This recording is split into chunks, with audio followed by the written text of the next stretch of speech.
안녕하세요, 여러분. 우리가 최근에 석유 메이저들의 사업 전략을 짚어봤는데요. 오늘도 그 연속선상에서 얘기를 해볼 거고요. 특히 유전 얘기를 해보겠습니다. 어디에 있는 유전이냐? 남미의 소국 가이아나에 있는 유전입니다. 슈퍼메이저 엑슨모빌과 쉐브론이 이 나라 유전을 함께 운영하게 됐습니다. 자, 미국 1, 2위 석유회사가 지분을 공유하는 유전이 있다. 1위가 엑슨모빌이고 2위가 쉐브론입니다. 미국 1, 2위지만 사우디나 중국의 국영회사들 빼고는 민간기업 중에서는 세계 1, 2위이기도 하죠. 지난달에 이 회사들의 M&A가 큰 뉴스가 됐습니다. 우리도 다뤘고요. 10월 11일에 엑슨모빌이 파이오니어를 600억 달러에 인수했습니다. 그리고 같은 달 23일에 이번에는 쉐브론이 헤스를 530억 달러에 인수했어요. 이 두 M&A가 올해 전 세계 M&A 액수에서 나란히 1, 2위를 차지했죠. 자, 파이오니어는 어떤 회사냐? 서부 텍사스의 쉐일 강자입니다. 여기가 서부 텍사스인데요. 광활한 오일 산지가 있죠. 퍼미안 분지입니다. 서부 텍사스와 뉴멕시코에 걸쳐 있어요. 그러니까 엑슨모빌이 이번에 본격적으로 쉐일 석유에 진출한 거고요.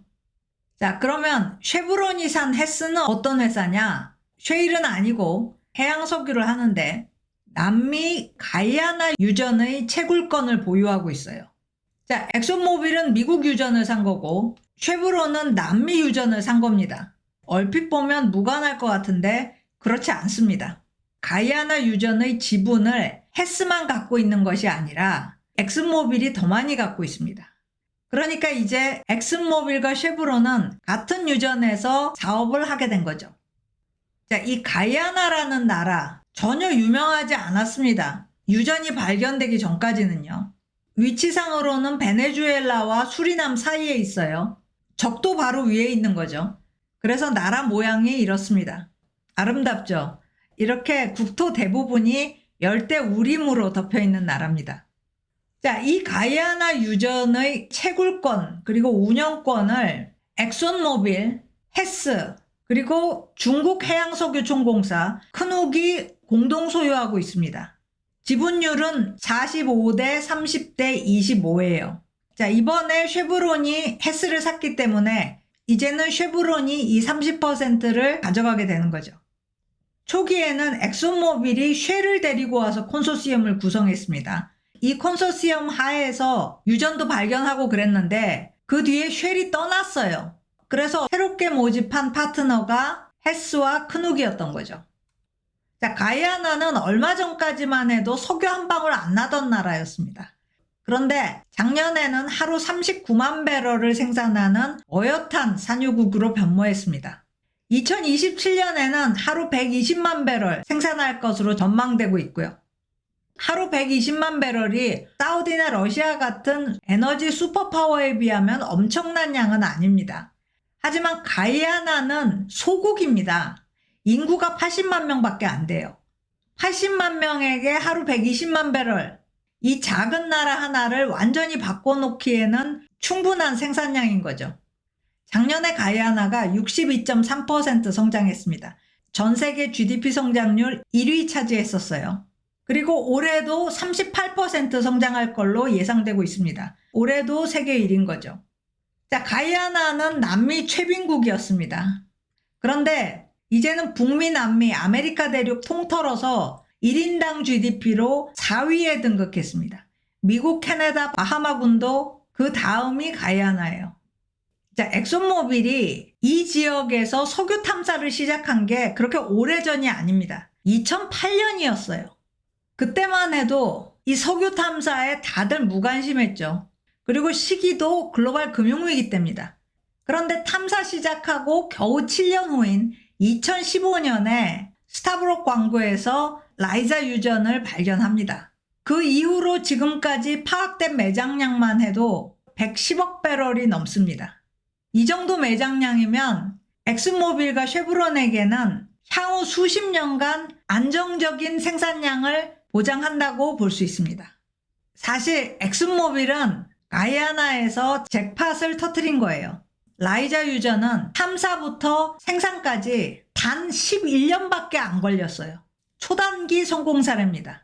워낙 빨리 실적을 냈기 때문에 생산 시점의 손익분기점이 $25에서 $35 수준밖에 안 됐어요. 그런데 당시 유가는 $90를 상회했으니 말 그대로 잭팟이었던 거죠. 업계 전문가들은 역사상 최고의 석유 계약이다, 이렇게 얘기를 하고 있고요.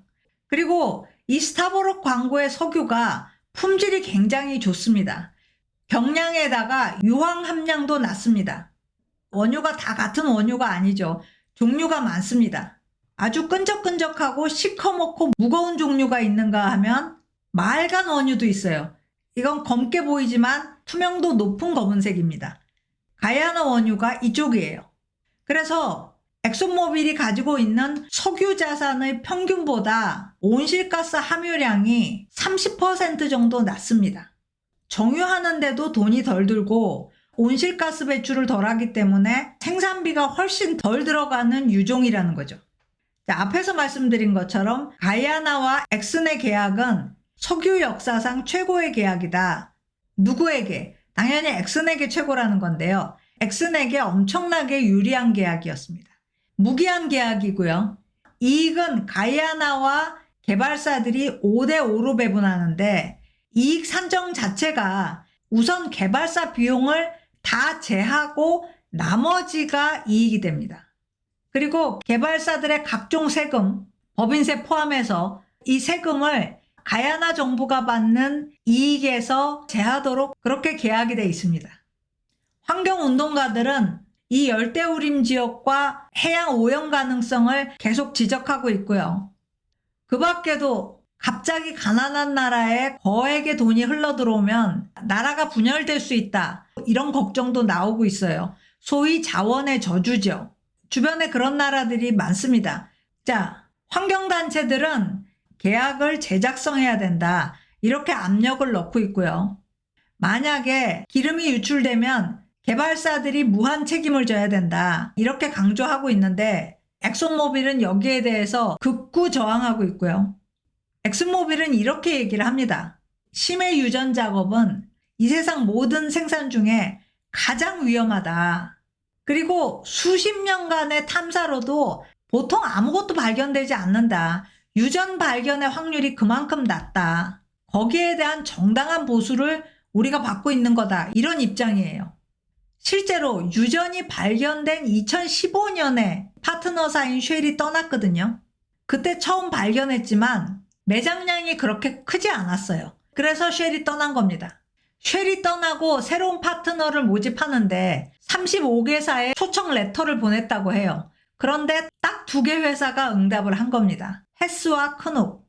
그 정도로 유전이 발견됐다 해도 그게 수익성을 담보해 주는 건 아니라는 거죠. 이런 확률을 다 뚫었는데 충분한 보상을 받아야 되는 거 아니냐, 이런 말이고요. 지금으로서는 가야나 정부가 계약 바꾸자, 이러지는 않을 것 같다. 이게 업계 전문가들의 판단입니다. 전문가들은 또 가야나 유전과 같은 발견은 앞으로 이 지구상에는 다시 없을 거다, 이런 얘기를 합니다. 마지막 대형 유전이었다는 거죠. 자, 그래서 이런 점들을 다 고려해 봤을 때 다른 석유 메이저들이 엑슨모빌이나 쉐브론의 전략을 따라가는 게 맞느냐? 쉽지 않을 거라는 거예요. 어차피 석유 생산이 앞으로 늘어나지는 않을 텐데 새롭게 석유 자산을 확보하는 게 쉬운 일은 아닐 거다. 그러므로 엑손모빌이나 쉐브론을 따라가는 것보다는 그린 에너지로의 이행을 모색하는 것이 더 바람직하지 않겠느냐, 이런 조언들이 나오는 거죠. 하지만 또 한편으로 생각해 보면 새로운 유전 발견 가능성이 낮아질수록 기존 유전을 통합해서 효율화하는 것도 괜찮은 전략 아니냐, 이런 생각이 들기도 해요. 특히 가야나 같이 오페크에 속하지 않은 유전 사업권을 서방이 갖게 된다면 오페크 플러스라는 거대한 공급 카르텔에 어느 정도 맞설 수 있지 않을까, 이런 셈법도 깔려 있을 것 같습니다. 자, 오늘 스캔 여기까지입니다. 고맙습니다.